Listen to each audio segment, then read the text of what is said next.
So often we see those fantastic pictures of North Korea's dictator Kim Jong Un looking at things, checking out machines, looking at classrooms, farms sometimes. But Lil Kim might want to start looking behind him if he keeps executing his military officers, because analysts say sooner or later those officers may get tired of wondering whether they're the next to go and do something to prevent it.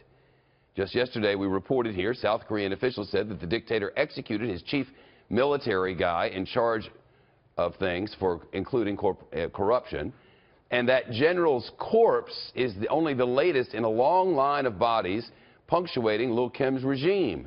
In fact, our next guest wrote an article that reads in part, "Many Korea watchers consider these killings and others to be proof that Kim Jong Un is in command, that he is powerful enough to get rid of anyone. In reality, it is proof that the situation at the top of the regime is fluid. After all, if Kim were truly in control, there would be no need for continual bloodletting." Of course, it's not like Lil Kim has a ton of friends outside the country either. Today, U.S. House lawmakers overwhelmingly approved a bill that would slap North Korea with even harsher penalties for failing to stop its nuclear weapons program. The bill now headed to President Obama. Previous measures have worked brilliantly. Gordon Chang is a foreign affairs journalist, author of A Nuclear Showdown, North Korea Takes on the World. So you can't just keep killing people. I mean, supposedly he's killed, what, 80 people so far? Yeah, Korea's National Intelligence Service says that they've killed about 94 senior officials. But when you include juniors, perhaps those who've been sent to the camps, that's probably closer to 400 to 500, say a number of Korean experts. So therefore, we're talking about a big death toll. And he does this to show everybody, I'm the big dog and you better act right or I will kill you.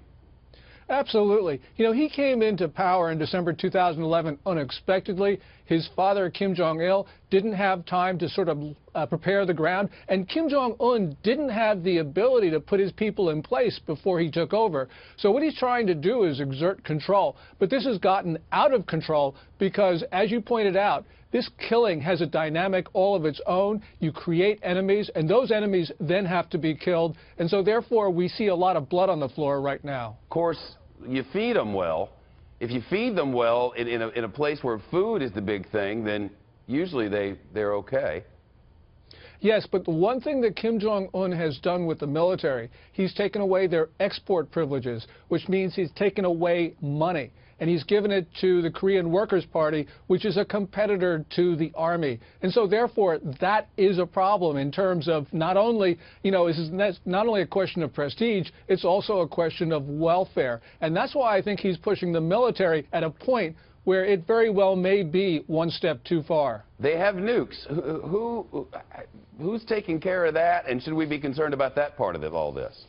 Well, the guys who are getting demoted, the generals and the admirals, are also the ones in control of chemical and biological weapons, as well as the nukes and the long-range missiles.